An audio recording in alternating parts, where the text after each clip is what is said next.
नौजवान आलिम दीन शेख मोहम्मद अज़हर मदनी साहब हमारे साथ हैं। इस वक्त ख़ास तौर पे नमाज पर पाबंदी, सड़कों पर नमाज नहीं, गोश्त पर पाबंदी, ये तमाम बातें की जा रही हैं। आप कैसे देख रहे हैं? देखिए, ये शायर हैं हमारे जो दीनी बतौर ख़ास जिसका आपने तज़किरा किया है। यहाँ मैं दूसरी जानिब की बात न करते हुए ये कहूँगा कि हमें सबसे पहले ये चाहिए कि हम अपनी इबादतों को उसी तरीक़े से अदा करने की कोशिश करें जिस तरीक़े से हमारे नबी जनाब मुहम्मदुर रसूलुल्लाह सल्लल्लाहु अलैहि वसल्लम ने हम तक पहुँचाया है। मिसाल के तौर पर आपने क़ुरबानी का तज़किरा किया।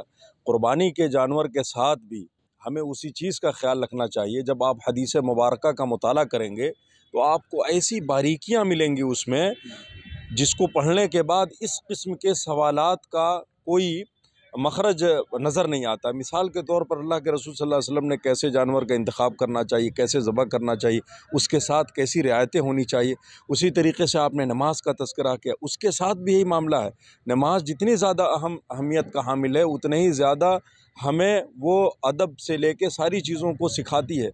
लिहाजा ये सारी चीज़ें अगर शुरू से लेके आखिर तक हमारे सामने इस्लामी तालीमात अगर वाज़े तौर पे होंगी तो इस किस्म के इश्कालात जो हमारे समाज और माशरे में कभी कभी पैदा होते हैं, हम उसका बआसानी इज़ाला कर सकते हैं, उसको सही तरीक़े से आखिरी हद तक पहुँचा सकते हैं।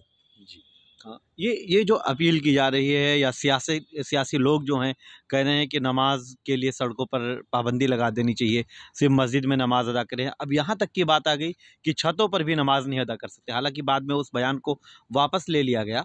कैसे देख रहे हैं आप?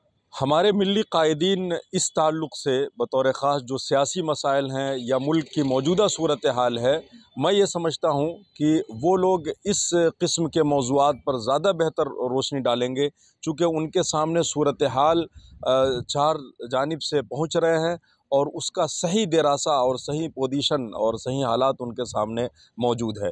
लेकिन बतौर ख़ास मैं फिर ये कहूँगा, रमज़ान मुबारक के इस मुक़द्दस महीने में इबादत को हम नबी करीम सल्लल्लाहु अलैहि वसल्लम के तरीक़े के मुताबिक जब हम अंजाम देंगे, ख़्वाह वो कोई भी इबादत हो या मुसलमानों के चाहे वो कोई भी मसाइल हों, तो उसको बआसानी हल किया जा सकता है। बज़ाहिर बहुत सारे ऐसे मसाइल लगते हैं कि जो टकराव का शिकार बन रहे हैं, लेकिन उस सूरत में भी हम बीच का रास्ता निकाल सकते हैं, चूँकि हमारा मनहज ही वसतियत और एतदाल का है, बीच का है। और कुरान ने तो हमें ये नाम दिया है कि वजअलनाकुम उम्मतन वसता।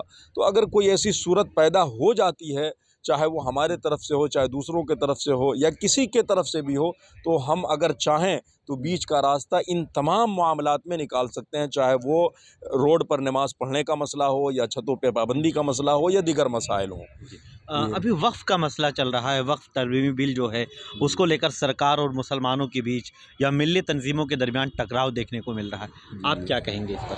नहीं, वक्फ़ का मसला भी मैंने कहा कि चूँकि मुसलमानों के अहम और बुनियादी दीनी शरई मसाइल में से एक अहम मसला है, जिसके तहफ़्फ़ुज़ की ज़िम्मेदारी हर मुसलमान की है। इस ताल्लुक़ से भी मिल्ली तंजीमों ने जो संजीदा कदम उठाया है, मैं समझता हूँ कि वो लोग इस मिशन को आगे लेके बढ़ रहे हैं और हमारे मुल्क की जो सियासी तंजीमें हैं वो भी इसके साथ जुड़ी हुई हैं, तो इंशाअल्लाह कोई ना कोई बेहतर रास्ता देखने को ज़रूर मिलेगा। आखिर में रमज़ान का बिल्कुल आखिरी अशरा चल रहा है, अब ईद के करीब पहुंच चुके हैं। ख़ास तौर पर नौजवानों से क्या अपील करेंगे?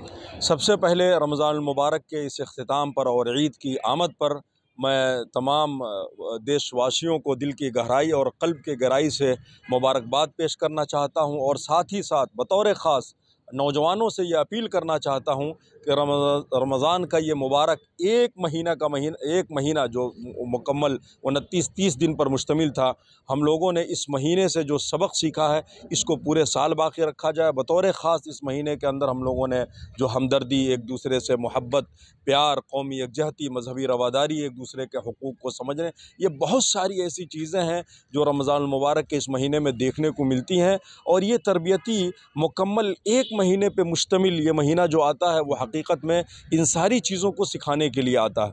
लिहाजा मैं मुसलमान भाइयों से और इसी तरीक़े से देशवासियों से मैं ये ज़रूर कहूँगा कि इस महीने के अंदर हमने जो कुछ सीखा है इस पैगाम को आम किया जाए, घर घर पहुँचाया जाए। और हिंदुस्तान वतन अज़ीज़ की जो सबसे बड़ी खूबसूरती है कि यहाँ कौमी यकजहती, मजहबी रवादारी, आपस में बग़ैर किसी तफरीक के प्यार और मोहब्बत से जीने और एक दूसरे के दुख दर्द को समझने की जो एक रीत और रिवायत सदियों से चली आ रही है, रमज़ान के इस मुबारक महीने में नौजवानों के कांधों पर ये ज़िम्मेदारी ज़्यादा आयद होती है कि वो इस पैगाम को आगे बढ़ाएं, मोहब्बत के पैगाम को आगे बढ़ाएं। हकीकत में यही दीन का पैगाम है कि हम इंसानियत के जड़ों को मजबूत करें और एक दूसरे के दुख दर्द और तकलीफ़ को महसूस करें। जी, शुक्रिया।